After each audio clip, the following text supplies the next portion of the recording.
இப்போ ஒரு ஜாமக்கோல் பிரசன்னம் பார்க்கலாங்க. இவர் என்ன கேட்டாருன்னா, நான் சொந்தமாக தொழில் செய்யலான்னு இருக்கேன், சொந்தமாக தொழில் செய்யலாமா அப்படின்னாரு. பாருங்க, உதயத்தை நோக்கி 9-10 குடைய சனி வர்றாரு. அடுத்து உதயத்துக்கு 10ல் ஆருடம். அப்போ சொந்தமாக தொழில் செய்கிறதுனா நீங்கள் தாராளமாக சொந்தமாக தொழில் செய்யுங்க அப்படின்னு சொல்லியாச்சு.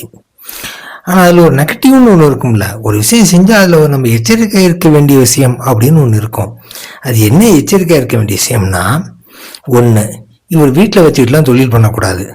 தனியாக ஆஃபீஸ் போட்டு கடை போட்டு அந்த மாதிரி தான் தொழில் பண்ணணும், வீட்டில் வச்சு பண்ணக்கூடாது. ஒன்று.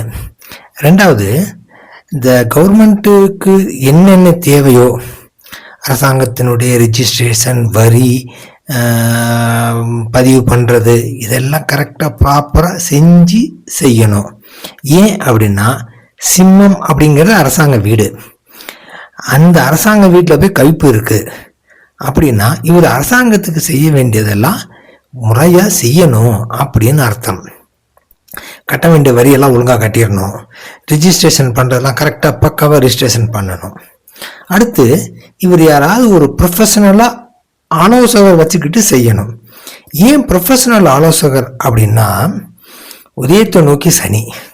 சனி லேபர், உழைப்பாளி, எல்லாம் உழைப்பார். ஆனால் இவருக்கு சட்ட திட்டங்கள்லாம் அந்த அளவுக்கு தெரியாது.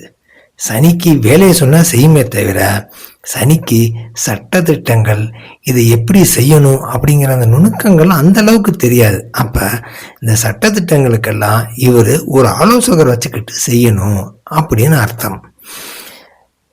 நல்லதுங்க.